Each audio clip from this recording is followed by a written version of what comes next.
За. Бид хоёр он удаан жил бичлэг хийгээгүй та бүхэнтэйгээ их уулзч байна. Байна сайн. Тийм бүр дээр Instagram-аас Q&A бичлэг хийж байгаа та бүхнээс асуулт авсан. Тэгээд тэдгээрийн заримд нь одоо хариулах болно. Yes. Тэр зурган дээр хөлөндөө өмссөн байгаа юу юм бэ? Йога. Нэг йоганы амьс. About someone who gives you inspiration гэнэ. Хинээс уран зориг авдаг бай. Ээжээсээ чамаас оюун гэрлэгч. Уран зориг авдаг гэхээр юуны уран зориг юм болов? Зүгээр л Самберга. Самберга гэж минь зохиосон шүү. Үзэж байгаа бичлэгнүүдээс заримдаа Нобель авсан хүмүүс ч юм ингээл заримдаа амар шинжлэх ухааны заримдаа сэтгэл судлаач юм тийм мундаг хүмүүс ингээл яриаг сонсоод ингээл хичээлний ингээл үзэнгүүт амар ном уншмарч юм шиг ингээл сэтгэл авдаг. Заримдаа рэпрүүдээс айгүй уран зориг авдаг. Жишээ нь хамгийн том уран зориг авдаг бол баг Kanye West юм та. Favorite YouTube channels. Хамгийн дуртай миний хамгийн дуртай YouTube channel Kurzgesagt. Зүг хэлсэн юм сая. Kurzgesagt. Герман зүгээр англиараа in a nutshell гэдэг. In a nutshell гэдэг ингээд тавчхандаа ингээд үзүүл яадаг чам. Тэрэнд амар дуртай. Би яг channel-ын нэрийг мэдэхгүй байна. Гэтэ GB гээд ASMR хийдэг охины channel амар дуртай. In a nutshell тэгээд vlogs хоёр дуртай. Би тэгвэл GB тэгээд shocks дуртай. Бусдын бодлыг таахгүй байхын тулд яах вэ? Бусдын бодлыг таахгүй байхын тулд яах вэ гэж бодож байна гэж өөрөө бодол нэгсэн шүү дээ. Тэгвэл анх ингээл юу доо хөгжим хийж хахад ингээл комент энтер уншаалайгүй ингээл ганц хоёр муухай комент имзэглээд байдаг гэсэн. Одоо л тоохо болцсон гэдэг чинь хүмүүс тэгэл үндэслэхгүй юм бичээд ч юм янз бүрийн бичээд тэгэл хараад окей тэ. Ер нь тэгээд бусдын бодлыг таахгүй байх арга хамгийн шилдэг баг цорын ганц арга зүгээр л таахгүй байх аж. Тэрийг дараагаар зөв юма хийх гэж би ойлгосон. Зүгээр л өөрийнхөө хийх ёстой маягээл, хийх дуртай маягээл тэгэл хийж байгаа юм чинь угаасаа юм бусдын бодлыг бодох тийм цаа байхгүй. Яг нөгөө нэг өөрийнхөө хийх гээд байгаа зорилготой хийж байгаа артта тэр үйл хэрэгтэй бүх сэтгэлээ зориулчихаар угаасаа чи тэр зүйлээ сайн хийж чадна эсвэл ингээ бүх сэтгэл зүрхээ зориулж байгаа гэдгийг мэдчихэж байгаа болохоор бусад өөр хүн бодох нь хамаагүй шүү дээ. Чи угаасаа л өөрийнхөө бүхний зориулаад бүр чамд амар гоё гайхалтай мэдрэмж төрж байгаа болохоор. Тийм яг өөртөө зөв талаараа ихтэй байх юм бол бусдын юу гэж бодож байгааг хамаа байхгүй тий. Зөв талаараа гэдэг нь одоо буруу талаараа өөртөө ихтэй гэдэг нь би хамгийн мундаг тий. Би хамгийн чухал би бусдаас илүү би онцгой гэл ингээл тий. Тийм биш зүгээр л ямшгүй би өөрөөрөө хамгийн сайн хөлбөрт хүрнэ. Одоо өчтөр байснаас өнөөдөр нэг илүү жоохон сайжруулна гэдэг ч юм уу тий. Тэгвэл гэтээ бусдын бодлыг бас таахгүй байхын тулд яах вэ гэж бусдын бодлыг таахгүй байх нь зөв гэсэн бүр шууд ингээд үндсэн нэг тийм итгэл үнэмшилтийн асуулт нь явж байгааз. Бусдын бодлыг бас таахгүй байх нь яг нэг талаараа зөв. Гэтээ одоо таахгүй байх гэдэг нь хүн юм ингээд хэлэнгүүт ээж авч юм ч юм уу эсвэл чиний супервайзер багш чинь босс чинь ч юм уу те жихнээсээ чиний ажилт чинь тус болохгүй чамаа яаж сайжруулах вэ гэдэг тал дээр зөвлөгөө өгч байгаа. Тэрийг таахгүй байх бол буруу шүү дээ. Тэгэхээр одоо таахгүй байх гэхээс илүү нэг тийм fix скэнтэй болно гэж ярьдаг штэ. Би наадтайс яг нэг гоё үг саналаа л та. Саяхан уншиж ирсэн. Зөвлөгөө авахгүй хүнээс шүүмжлэлийн битээ сонс гэдэг. Нэг хүн байгаа штэ. Тэгвэл тэр хүн ингээл олон юм ингээл яриад ингээл шүүмжээд байдаг. Тэгвэл чи тэр хүнээс ихлэ зөвлөгөө авах уу? Чи зөвлөгөө авах хэмжээний тийм өндөр түвшний хүн юм уу тэр чинь те. Oh, that's really good. Тэгээд тэнгууд би хүнээс угаасаа зөвлөгөө авахгүй шүү дээ. Шүүмжлэх гэсэн яагаад байх вэ? Хичээлдээ унах үед яаж буцаад хэвийн байдалд ордог вэ? Би их сургуульд байхдаа одоогоос хэдэн жилийн өмнө 2013 онд нэгдүгээр курст байхдаа нэг хичээл дээр унжсан. За. Хэвийн байдал гэж угаасаа хэвийн биз дээ. Унаал тэгэл окей за нэг хичээл дээр унчлаа. Тэгэл амьдрал чинь төгсөж өгөө шүү дээ нэг хичээл дээр унаад. Энд чинь зүгээр л амьдралын чинь жижигхэн нэг хэсэг шүү дээ их сургууль чинь. Тийм. Би бол хичээлдээ унж байгаагүй л дээ. Гэхдээ одоо өөрийнхөө хувьд нэлээ муу дүн аваад сэтгэлээр жоохон унжил байсан. Гэхдээ өөрөө бэлдээгүй, өөрөө хичээлээ хийгээгүй. Тэгээд унтсан бол угаасаа ямар ч гомдол байхгүй. Тэрэн дээр ч зэрэг маслэр ундгүй. Угаасаа л миний буруу юм чинь. Тэгээд дараагийн семестр дараагийн үйлдэлтээ сайн хичээгээл тэгээд сайн давчрлаа шүү. Энэ жил хамтдаа үзсэн хамгийн гоё зураг кино юу байна да? Энэ жил хамтдаа үзсэн хамгийн гоё зураг кино Invincible байсан. Invincible бүр game changer байсан. Ямар дуучтай дуртай вэ? Дууч тэгэхээр надад айгүй юу юм байна. Дууч тэгэхээр чинь би ч чи дуучин сонсдгүй ш. Дууч дандаа рэпер сонсдог. Alicia Keys. Би Doja Cat-ыг оруулмаар байна. The Internet хамтлаг болохоор яг дуучин гэж аахгүй юу? CD гэж юм. Sid. Weekend Frank Ocean ярьлаа ч. Oh, Frank Ocean for sure. 10-аас дээш насны зөрүүтэй харилцаа юу гэж боддог вэ? Мэдэхгүй шүү дээ. Тийм харилцааны нэгдүгээр Араас талаас. дээш Хоёрдугаар тал насны. тэрийг бол нэг амар гэж бодохгүй шүү. Жишээ нь надад шиг боддог 32-тэй хүн 10-тай 20-тэй 2 хүн байл гэж боддог. 10-тай pedophile болооч нөгөө нь 10-тай л гэдчихсэн. Заавал 10-тай хөвгттэй л ерөөсөө Beep cut 32-тэй хартай юу? байж болно. Тэгэхээр нэг Friends дээр гардаг штэ. Моника өөрөөсөө баг 20-оос 20-оор Юу 20. 30-аар. Тийм баг. Тийм тэгээд Моника өөрөө нэг 27 болоо нөгөөх нь баг 55 талаа тавьж байгаа. Аа. Яг тэр тохиолдолд ганцхан гарсан асуудал нь юу гэсэн бэ гэхээр эрэгтэй нь алидины гэр бүл зохиогоос салсан байсан шүү дээ. Тэнгүүд ер нь бол гэрлэл тэгэл дахиж хүүхэд төрүүлээл ингээл шинэ байранд орж морол гэл тэр whole process нь өөрөө үйл явц нь нэг тийм нөгөө хүндээ ингээ сэтгэл тогтлуулсан шинэ байха байлцсан. Тэрэн дээр жоохон юм зөрүү гарч марч ирсэн. Хэрэв тийм дээр асуудалгүй өмнө бас гэр бүл зохиож байгаагүй ч юм уу ер нь эсвэл зөв тийм дээр асуудал байхгүй болвол яагаад болохгүй гэж хэлж байдаг шээ. 10 гайгүй л байх гэж байна. Гэхдээ мэдэхгүй байна. Энэ дэр бүр ямар ч туршлага байхгүй л. Харин амьдралдаа хэрэгжүүлдэг энгийн хэрнээ таалагддаг туршил. Амьдралдаа хэрэгжүүлдэг This is a very good хамгийн question. энгийн хэрнээ таалагддаг зуршлын хамгийн ихнийх нь өглөөний цай заавал уух. Яа, өглөөний цай заавал. Нэгдүгürt ном унших.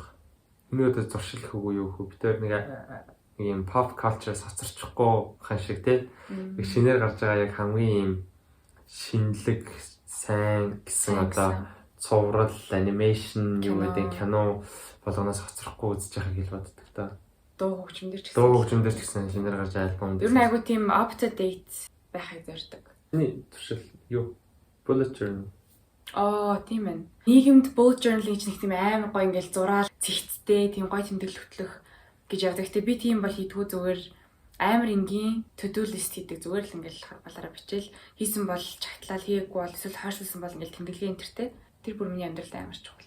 Дуртай кинон дотор нэг өдөр орох боломж олдвол ямар кинонд орох вэ? Яагаад? Ачаа амар төвхтэй асуулт шүү дээ. Уул нь ингээд Lord of the Rings орой ихээр арай л амар байх гэдэг. Амар. Уркай интерстад яах юм ороо бошоод өгөх юм уу гэдэг. Gandalf-тэй юм ярьдаг юм бол тий. Legend of the Avatar-т ороо. Би бүр яг аватарыг бодсон. Legend of the Avatar-ын ертөнц угаас айгуу гоё. Тэгээд өөрөө ямар нэгэн бодлоор нэг өдөр нэг bender болоод тий. Би бол fire bender болно. Би бол waterbender болох гэсэн. Unmotivated болсон хүн яавал зүгээр болоо юм. Орчин үед motivation гэдэг юм өөрөө ингэ plague болчихж байгаа байхгүй. Тахалцсан ингээд. Motivation байхгүй бол баг юм хийж болохгүй болцсон юм ааш. Тэгээд нөгөө motivational speaker-ууд нь чи чадна ингэн тэгэн дээр нэг хүн суугаад амар сүртэй юм яриа л гэдэг. Motivation хайгаал мотивашнл хүлээгээл ерөөсө бүх амьдрал нь тэр мотивац сэтэлжүүлэлт гэдэг юм тэрнээс ингээд хамааралтай болсон. Тийм тэр мотивац хүлээх ямар ч шаардлага байхгүй. Ер нь motivation бол хэрэг байхгүй амьдрал. Тэрвээ motivation хүлээж амьдрах юм бол за мотивац гой ингээд сэтэл төрхөөр даалгавар юм. Гой сэтэл төрхөөр хөгжим юм. Гой сэтэл төрхөөр ном уншина гэж амьдрах юм бол тэр сэтэл чинь баг хийж төрөхгүй байх. За төргөл байх ганц хоёр удаа. Гэхдээ ерөнхийдөө эн чинь яг одоо хийж байгаа хөгжим, одоо хийж байгаа одоо энэ бүх юмнууд чинь ерөөсөө цагтаа минуттай яг ажил хэрэг болж явж байгаа байхгүй. Джек бол яг хэлжсэн нэг өөрөө ингээд тэр сүүлийн би докюментариг үзэх гэсэн сүүлийн альбом гаргасан. Тэрэн дээр юу гэсэн бэхээр өмнө нь ч гэлтгүй ер нь хүмүүс ингээд нэг бичих гэхээр нэг Монгол хүлээдэг. Яг үндэ энэ чинь яг хэрвээ чи альбом хийж хэрвээ рэпер бол чи ажил байх хэрэгтэй байхгүй. Өдөр болгон бичих хэрэгтэй. Өглөө бослоор аймаа бичлээ нохлаа. Тэ тэгэл бит хийж үзлээ. Kanye West анх нөгөө продюсер болж байхдаа өдөрт 3 бит хийдэг гэсэн шүү дээ. Тэр чинь мотивац биш зүгээр work ethic байхгүй юу? Энэ том хүмүүс чинь Kendrick амар том дисциплин тий. Амар сахилга баттай амар. Тийм би бас нэг тийм үг харж ирсэн юм нэг чи яг бүр огт юу ч хийхийг хүсэхгүй байгаа үедээ өөрийгөө юм хийлгэж ер нь сурах хэрэгтэй гээд чи бас хэлдэг шүү дээ. Харин тийм юм юу хиймэргүй байхдаа хийж байгаа чинь жинхэнэ тэрний хүч байхгүй тий. Өөрийгөө хэрхэн ялан дийлэх вэ? Бодлоо үйлдэл болохын тулд яавал дээр вэ? Зүгээр л бодлоо үйлдэл болгох ч гэж. Бодлоо үйлдэл болохын тулд яавал дээр вэ гэж бодож байгаа бол яаж үйлдэл болох юм бэ? Бодоол нь шүү дээ still тий. Гэхдээ зүгээр нэг л юм ойлгох хэрэгтэй шүү. Бодхоос хийх нь амархан. Бодоол хамлаад инэрч үргэдээл энэ да. How to be productive. Өөртөлтэй байхын тулд өмнөх өдөр нь айгуу сайн зөв амарсан байх хэрэгтэй. First things first. Нойроо зохицуулж чадахгүй бол тэгэл үр бүтэмж яриад шаардлахгүй. Jordan Peterson дээр нэг ирдэг хүмүүс ингээл ирээл тий ингээд сэтгэл ийм хямралтай ийм хэцүү нэг Jordan Peterson нэг юм асуудаг. Та орой тогтсон цагтаа унтаж өглөө тогтсон цагтаас ирдэг үү? Тэгээ үгүй хэмбэр за наадхаа зохицуулчих дээр. Тэгээ дараа нь хоёул юм ярив. Тэгээ дараа нь хоёлаа сэтгэл зүгч ингээ яриа тий. Зүгээр хийгээл суух хэрэгтэй. Хийчихгээл суугаал эхлүүлэх хэрэгтэй. Эхлчих юм бол тэгэл амар амархан цаг хугацаа ингээл хөөрөөл. Тэгэл нэг л тэгэхэд 2 цаг суудсан байдаг юм аа гээд. Flow state. Тийм. Тэр нөгөө нэг бас нэг тийм арга техник байт юм бэл шүү дээ. Одоо хүн юмаа хийж эхлээд 20 минутын таймер утсан дээрээ тавьчихсан бүгд смартфон дээр. Тэгэнгүүт яг ингээд суугаал 20 минут ямар ч утас өөр юунд татахгүй хүмүүнд дуудсан ч гэсэн амар emergency биш бол. Тэг ингээл 20 минут юмаа ингээл хийгээл таймер чинь дууссан штэ. Тэгэнгүүт чи тэр үед аль хэдийн нөгөө нэг flow state-энд ороод тэг юм тэр нөгөө нэг утас муцаа оролдох. Тэгээд таймер ундраагаад баг цаашаа ингээд нөгөө юм хийсэрлээдэг. Эсвэл яг 20 минут ингэж хэлдэг юм билээ. 20 минут хийчээд дундуур нэг 5 минут уцаа оролдог Instagram уухдаг ч юм уу. Тэгчээ дахиад 20 минутын таймер тавиад би бол тэр арга зөндөө хэрэгжилсэн. Амар сайн. Тэгээ нөгөө нэг хідэн цагт хамгийн үр бүтэмжтэй байдаг нэг өөрийнхөө биологийн цагийг мэддэг болж болно. Өглөө эртэж шувуу юм уу эсвэл оол юм уу тэднийг мэддэг болох боломж байгаа. 3 төрлийн байгаа шүү дээ. Хамгийн ихнийх нь бол larks буюу болжмрууд тийм ээ. Өглөө өчгтэй байдаг. Тэгээ third bird буюу одоо ингээд 3 дахь шувуу. Тэгээд оол буюу шар шувуу гэж 3 янз байгаа тийм. Тэгвэл хамгийн ихний larks болохоор угаасаа бие махбодын хувьд орой эрт унтаж чаддаг, өглөө эрт сэрч чаддаг хүмүүс. Дундын шугуунаар болохоор нэг 12 өнгөрөөж унтах гэдэг тийм. Эсвэл 1 гэж унтах гэдэг. Тэгээ нэг 10 гэж сэрдэг. Одоо өрөн бол дундын шугуу байхгүй 2 гэж унтаад 10 гэж ерөнхийдөө хвчлэн сэрдэг гэдэг шиг. Тэгээ бүр нэг оолууд болохоор 3 4 гэж унтаад 12 гэж сэрдэг ч юм тийм. Тэгэхээр аль нь бүгднгийнх нь зөв. Тэгтээ хүмүүс нэг өөрсдөө яаж оол гэж андардаг гэхээр шүн болтол ингээд уцаа ингээд оролтчихгоотаа тэгээ өөрсдөө оол гэдэг. Эсвэл шүн болтол ингээд компьютер тоглочихгоотаа би шар шуун мэн гэдэг. Тэр бол биш. Нэгсэндээ ямар ч уцсгүй ингээ ямар ч зүйлгүй та маргааш ямар ч ажил төрөлгүй зүгээр ингээд naturally унтаад тэгээд яг таны босох цаг чи хэд вэ? Бас naturally унтах цаг чи хэд вэ? Яг naturally унтмаар байна. Тэр нь бол нөгөө нэг ямар ч одоо ажил үүрэг, сэрүүлэг тэгээд одоо уцаар Netflix, YouTube үзэх тэр бүхнийг ингээд оролцуулахгүйгээр зүгээр л яг 50 таваараа гэж ярьдаг штеп монголоор. Таваараа сайхан унтаал тэгээд сайхан таваараас сэрээд тэгэхэд гол нь өглөөс эрэхтэй юу гэсэн чинь ядраагүй сайхан нойроо авцсан байх хэрэгтэй. Тийм яг одоо нойрны одоо cycle чинь ямар байна? Хэдэн цагт унтаад хэдэн цагт сэрт юм бэ? Тэрийг мэдчих юм бол тэр чинь яг biological өөрийн шин цаг гэсэн шүү дээ. Тэгэхээр нөгөө when гэдэг ном байгаа. Би зохиогч санахгүй. Би одоо нөгөө Matthew Walker-ийн бас Why We Sleep-ийг уншиж байгаа. Тэгээд when гэдэг номон дээр бол яг хизээс ирэх, хизээр нь хүнддэг талаар бол юм хэдэ айгу зөв гаргаж өгсөн байсан. Тэгэхээр эхлээд өөрийнхөө биологийн цагийг мэдээд хідээс хэдэн цагийн хооронд миний анхаарал хамгийн өндөр байдаг. Хідээс хэдэн цагийн хооронд би хамгийн productive байх гэдгийг мэдчих юм бол тэгээд илүү productive байж болох.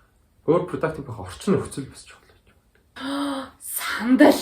Сандал амар чухал. Амар чухал. Оюутан байхдаа яг ямар чадруудад суралцаасаа гэж боддог вэ? Эхнийх нь хариуцлага заяа. Ямар хариуцлага гэхээр цаг тухайд юм хийж сурах. Хоёр дахь юм нь ерөөсөө ном унших дадал. Сургуулийн номын сан цугах. Бас нэг юм юу гэхээр оюутан байхдаа харилцааны чадварт амар суралцаасаа гэж үздэг. Өөрийгөө жоохон нээж сураасаа гэж боддог.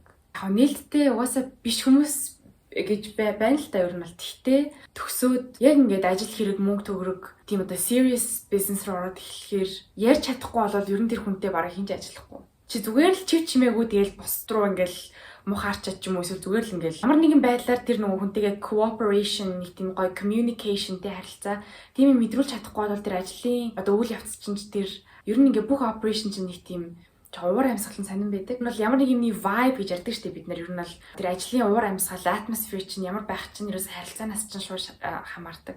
Тэрийг одоо юун дээр оюутан байхдаа бид нар одоо жишээ сангууд бол амар их багийн ажлууд хийлэгдэг. Тэрэн дээрээ сайн оролцоод манлайлаад эсвэл зүгээр team worker эсвэл аюунда багтаа зөвхөн ажиллаа их үүрэг гүйцэтгэдэг бол хийгээд бусдаас харилцаа тийм юм л амар суралцах хэрэгтэй юм санагддаг. Ялангуяа залуу үеийнхэн бол нэг тийм бас зарим нь би нэг тийм жоохон онцгой ч юм уу эсвэл тийм намайг хүмүүс ойлгодог гэдэг ч юм уу. Тийм намайг хүмүүс ойлгодоггүй. Тэгэхээр би угаасаа хүмүүс өөрийгөө ойлгуулах гэж хичээх албагүй өдргээл нэг тийм амар олон entitlement байдаг штэ. Тэгэхээр тэр нөгөө шошго наалтан дээр яг нэг хамгийн том юмнууд яг тэр нэг намайг хүмүүс ойлгодог эсвэл миний хөгжмийг хүмүүс ойлгодог гэдэг. Тэгмээд чи өөрийгөө ойлгуулах хэрэгтэй маа. Өөрийнхөө бас хөгжмийг ойлгуулах хэрэгтэй. Өөрийнхөө бичиж байгааг ойлгуулах хэрэгтэй энэ нийгэмд. Тэгэхгүй бол эн чинь би биндээ л өөрсдөө ойлгох гэж л амьдарч байгаа шүү. Тэр хүн болгоо за би бол хүмүүст ойлгох хүрээгүй хүн болгоныг ойлгох хэрэгтэй гэдэг чинь айгүй тийм entitled-тэй өөртөө шишиг нагаал өөрийгөө мундаглуут гэж ботцсон байгааг юм илэрлүүдийн нэг л дээр. Тийм тэр оюутан багтай харилцаж ер нь бол сурах хэрэгтэй. Тийм юм. За энэ дээр хэлний бүх дүрмээ мэддэг яриа болон үгээ яаж сайжруулах вэ гэнэ. Окей.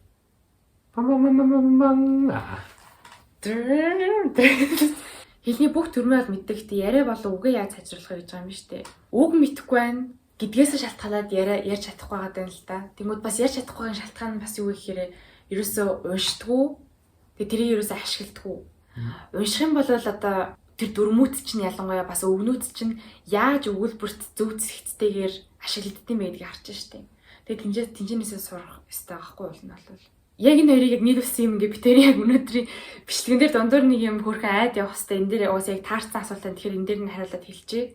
Hippocards гэдэг үг сайжруулдаг аппликейшн дээр шинэ нэг тэмцэс гарч ирсэн байлаа заяа. Тэр нь болохоор амар дөв санагцсан юу гэхээр зүгээр бас үг сайжруулахээс гадна одоо хүмүүс нэг ном уншингаа дундуур нь шинэ үгээ сайжруулах чинь айгүй тийм хэцүү нэг тийм сүрдмээр ажил санагддаг штеп. Тэгмээ Hippocards дээр нөгөө нэг нийтлэл уншаад цаанаас нь ингээ нийтлүүд өгсөн. Тэгээ нийтлэлээ ингээ уншиж явах явцдаа дундуур нь мэдгүй үг нь гарч ирэх юм бол тэрэн дээрээ дараад тэрийгэ цээжлүүлдэг. Тим шинэ одоо арга техниктэй тим зэс гарч ирсэн юм билэ. Тэрийг ашиглах юм бол бүр яриангүй ямар тач үгийн мэдлэгчин сайжирна. Тэгээ дүрмүүдээ ашиглаж сурна. Тэгээ эцэстэн тэр дүрмүүдээ яаж ашигладгаа уншаад мэдчихэж байгаа юм дараа тэрийг ярьж гаргахад бол хамаагүй амархан. Тийм тэр нэг үгний хэрэглээ одоо гэдэг тухайн нэг үгийг зүгээр ингээд тойдлтон за нэг үг бичээд тойдлтон concentrate гэх төвлөрөх гэж зүгээр нэг үг бичээд харах нэг өөр бүтэн өгүүлбэр дотор контекстн дотор яаж тэр чинь тэгэхээр илүү амьд болж байна гэсэн үг. Яг амьд. Одоо чинь бид нар бол дан гар ингээд тасарсан гар бол чинь амьд байж байгаа шүү дээ. Тэгэхээр чи яг нийтдээ ингээд бүхлээрээ байж яг гарны чи үүрэг ийм юм байна штэ гэдэг нь мэддэг шүү. Яг тэрнтэй адилхан тэр чинь тэр доторх үгнүүд нь Hippocards дээр тэр нийтлэлийн дунд тэгж үгнүүд чинээр гаргаж ирж байгаа нь бол надад маш таалагдсан. Ямар хөөрхөн metaphor байгаа. Өөрийн хүрээлэлд байгаа хүмүүсийг хөгжүүлэх үү эсвэл хүрээллээ солих уу? Яг бодис байдал дээр за тухайн хүн альфа мейл юм уу альфа фемейл байна уу гэдгийг эхлээд өөрийгөө группт ямар одоо байр суурьтай байгаагаа тодорхойлно. Ямар статустай байгаа. Тэгээ ямар статустай байгаагаа тодорхойлоод чи хэрвээ альфа буюу тэр бүлгийнхаа хамгийн үн цэнтэй хамгийн мундаг нь байдаг ч юм хамгийн нөлөөтэй байх юм бол чи тэр бүлэгтээ нөлөөлж чадна тийм. Эсвэргээрээ тэр бүлгийнхаа чи альфа биш байлаа гэж бодъё тийм. Тэгээд тийм байх юм бол чи хүссөөсөг ингээл амар гоё байх гэдэг тэд нар чинь бүгдээрээ тамхиттай бүдрээ арх уудаг ч юм бүгдээ муудчлалтай асуудалтай юм бол чиний үгийг авч хэлэлцэхгүй чамайг шоглоно гэдэг ч юм уу нэг юм асуудал гарна. Тийм тохиолдолд хүрээлэлээ сольж болно. Эсвэргээр өөр альфа байгаа тохиолдолд хүрээлэлээ өөрчилж чадна шүү нөлөөлөд. Наач мөрөөсөө миний бодож байгаагүй перспектив байна. Заавал ингээд аль нэгийг сонгох биш. Шинэ хүмүүстэй одоо хүрээлэлээ жоохон солиолт хэлээл өөршин хүмүүстэй танилцаад өөрийнхөө байгаа бас хүрээллийг ч гэсэн ингээд баг хөгжүүлээд. Үлдээх хүрээлэлээ бол үлдээн. Тэгээ хэрэг боломжтой бол нөлөөлнө. Нөлөөлөх боломжгүй бол заавал тэр хүмүүсийг өөрчлөхгүй л ингээд хүнийг зоох гэдэг шаардлагагүй. Та хоёрт нийлдэг нэг юм байгаа шүү дээ. Одоо зөвхөн юу гэдэг хоорондоо ингээд гоё фэшн хувц ярддаг найз биш болно тийм үү. Тэгэл тэр хоёрыг сайхан ярьцдаг. Тэгэл хоорондоо зүгээр л гоё гэр бүл эсвэл хоолунд ярддаг тий. Яаж хоолны рецепи хуваалцсан найз биш болно шүү дээ. Тэгэхээр ер нь л аль нэгийг заавал сонгохгүйгээр өөрийнхөө байгаа хүрээллийг тодорхой хэмжээнд яхаа нөлөөлөд гоё сайжруулад хөгжүүлээд тэгээ тодорхой хэмжээнд өөрийгөө хөгжүүлээд тэгээ бас өөр шинэ хүмүүстэй бас найзлаад хүрээллээ солих. Аль аль нь баланслах. Би бинээсээ хайсан харилцаа хоолоо. Би гайхаад байна. Хайн гэхээр нийт пикинг яриад байгаа юм уу? Жижиг сажигийн болгон дээр ингээл өглөөд идэг. Би бол яг тухайн хүний болохгүй байгаа юм бол болохгүй гэж хэлэх нь зөв л гэж боддог шин. Шинэ өрөн миний юу болохгүй байгааг хэлдэг, би өрөнгийн юу болохгүй байгааг хэлдэг. Тэр нь ингээд одоо энэ хүний ингээд бичиж байгаа хайсан гэдэг нь одоо ингээд шарлахсандаа, дургуудээ, тий өсөнзөн сансандаа, уурдлахсандаа биш. Энэ хүн нэрээ энийг засаад болчихсоо тий. Энэ үнэхээр муу байна тий. Эсвэл энэ үнэхээр муухай байна гэдгийг зүгээр хилээд өөрчлөгдөх. Хайсан харилцаа гэж байгаа шүү дээ. Тэмүүтийн ер нь бол хайж олоод хилж байгаа шалтгаан айгуу чухал. Надаа ийм юм амир их байдгийн санагц ер нь хосууд дундч тэр найзууд дундч тэр заяа. Өөрийгөө илүү дээр гэж мэдрэхийн тулд нөгөө хүнийг уулдаг. Тэр чинь тэгэл бас л superiority complex юм шүү. Тийм. Хайсан харилцаа гэхээр тийм юм шүү. Нэг тийм өөрөө нэг олигтой амтан биш. Гэтэ өөрийгөө жоохон нөгөө хүнээсээ дээр ер нь өөрийгөө арай жоохон better мэдрүүлэхийн тулд нөгөө хүнээ ямар нэгэн байдлаар үүлдэг. Тэнгүүд нөгөө талаасаа болохоор угаасаа л тэр өөрийгөө сайхан мэдрэх нь хамаагүй нөгөө хүндээ үнэхээр тус хүрэхийн тулд нөгөө хүнийх нь ирээдүйн амьдралд одооны амьдралд тус болох зорилгоор чин сэтгэлийн тийм зөвлөгөө өгж байгаа тий сайжруулж байгаа тэр бол шалгандаа шүү дээ. Тэрийг бол заавал хэлэх ёстой. Бараг хоёр партнер байгаагийн бараг хамгийн чухал шалтгаануудын хамгийн чухал зорилгоудын нэг нь бас тэр шүү дээ. Өөрөөсөө тодорхой хэмжээнд чам байхгүй чадварууд нөгөө хүнд нь байдаг. Тэг яг ингээд би бинийхээ байхгүй зүйлийг нөхөж би бинийгээ дэмжиж одоо хөгжүүлдэг. Тийм харилцаа бол маш зөв. За тэгэхээр англи хэлний талаар бас амар их хүмүүс асуудаг болохоор би тэр дундуур нь бас жоохон жижигхэн айдын шанартай юм оруулж байгаа шүү. Тэг энийг бас яг хэрэгтэй хүнд нь хэрэгтэй гэсэн утгаар бас олон хүмүүст түгэж байгаа. За тэгэхээр шүү дээ хүмүүс нүг одоо яаж бичих үү ярих уу гэж амар асуудаг шүү дээ. Ингээд уншаад сонсоод ингээд гайгүй ойлгоод байгаа юм шиг нэ. Ялангуяа бичихээр эсэ бичихээр ч юм уу grammatically боёо дөрмийн хувьд маш зөв, найруулгын хувьд зөв бичих тал дээр амар их асуудалтай байдаг. Тэгээ асуулт аягүй асуудаг. Тэгээд одоо цогц өгүүлбэр хэлэхдээ аягүй асуудалтай байдаг. Хоёр өгүүлбэрийг холбоохтой тий. Одоо бид нар бол жирүүд ингэсэн учраас тэгэхээр гэдэг үгнүүд бол Монгол дээр ашигладаг шүү дээ. Тэгээд зарим хүмүүс яг ярихдаа тэр үгнүүдээ мэддэг англиар. Тэгээ англиар одоо зүгээр л I go to school, I take a bus гэх мэтчлэн ингээд энгийн өгүүлбэрүүдээр нь сурцсан хүмүүс ер нь бүр нэлээд их байдаг шүү дээ. Тэгсэр нэ complex эсвэл compound өгүүлбэрүүдийг яаж зохиохоо мэдэхгүй болчдөг юм байна. Тэгээд I do my homework every day, therefore I can get a good grade гэж юм. Тэгэхээр иймэрхүү яг байдлаар тэр холбоос хүнүүд дээр айгу асуудал. Тийм учраас та бүхэнд энэ номыг танилцуулж байна. 100 холбоос үг гэд ном байгаа. Энэ болохоор яг бидний сая ярьсан одоо юм нийлмэл complex өгүүлбэрүүдийг хооронд нь холбдог холбоос үгнүүдийг буюу англиар conjunction гэдэг энэ үгнүүдийг биччихсэн. За тэгээд энэ ч одоо жишээ харуулъя л да. Үгийг бичсэн холбоос үг conjunction бичсэн. Тэнгүүтээ орчуулгыг бичээд дээрэс нь жишээ өгүүлбэр англиар, монголоор жишээ бүр 3 4 өгүүлбэр байгаа юм байна. Тэгээд хойноо бас ингээд бүх тэр нөгөө нэг холбоос үгнүүдээ ингээд бичсэн ийм одоо тайл маягийн юм имхтгцэн байгаа. Энд дээр одоо нэг жишээг нь уншиж үзүүлээ л да. According to гэдэг conjunction байгаа байхгүй юу? Энэ юу гэсэн үг вэ гэсэн чинь дагуу тэгснээр гэсэн утгатай. Жишээ өгүүлбэр нь хань байгаа. According to Elsa, it was the third time they had met. Тэр Элсагийн хар бол одоо Элсагийн хэлсний дагуу гэсэн үг шүү дээ. Энэ нь тэдний 3 дахь уулзалт байсан. Гэх мэтлээ одоо энэ дээр 100 нийт conjunction байгаа гэсэн үг байхгүй юу? Instead of, as though, whereas, because гэл эднийг нөгөө нэг сургалтын төвүүдэд айгүй их хүмүүс заалгаж ирнэ. Яг өөрийн болгоогүй хүмүүс айгүй их байдаг. Тэгэхээр энийг одоо аваад хамгийн гол нь зүгээр л ийм амар жижигхэн авсаархан тэгсэр нэг бүх юм тодорхой байгаа болохоор зүгээр л гэртээ нэг орой ашаасаа ирээд ч юм шивсээ ирээд өөртөө нэг хэдхэн минут гаргаад энэчнээс нэг хүн үгийг жишээ өгүүлбэртэй хамт бичиж аваад цээжлээд авах юм бол эднэрийг дараа нь яриандаач тэр бичгэндээч тэр аюу ашиглах болно. Маань сурагч нар ч гэсэн ийм асуудаг ус ийм conjunction тийм холбоос үгнүүд аюу асуудаг.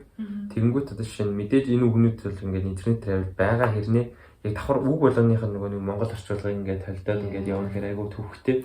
Тэгээд нэг ийм цаасан дээр ингээд бүгдийн буулга бичдэг. Өөртөө аюу ажилтай байгаад байдаг.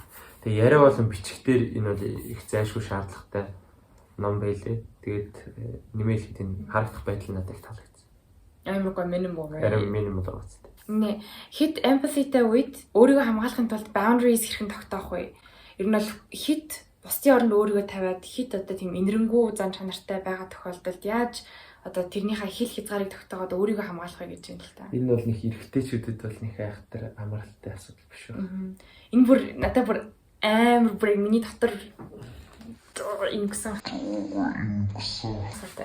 Танихгүй хүмүүс ч тэр сошиал медиагийн платформуд дээр муухай юмнууд бичих, доромжлох, дарамтлах ч юм уу тийм юмнууд ингээд гарахаар бүр тэр хүмүүсийн хүртэл ингээд өрөвдөөд тэр хүмүүстэйгээ хүртэл ингээд одоо empathetic байгаад гэснээ муухай үг хэлүүлсэндээ гомдоод эсвэл зүгээр л ойр татны байгаа хүмүүс ч гэсэн ингээд жоохон муухай үг үйлдэл гаргачих юм бол чин сэтгэлээсээ жоохон гүнээсээ ингээд гомдчих гоод байдаг талтай. Яг бүр жижиг сажиг юм дэрч биш л дээ. Гэтэ ерөнхийдөө emotional талтай байгаад байдаг байхгүй би.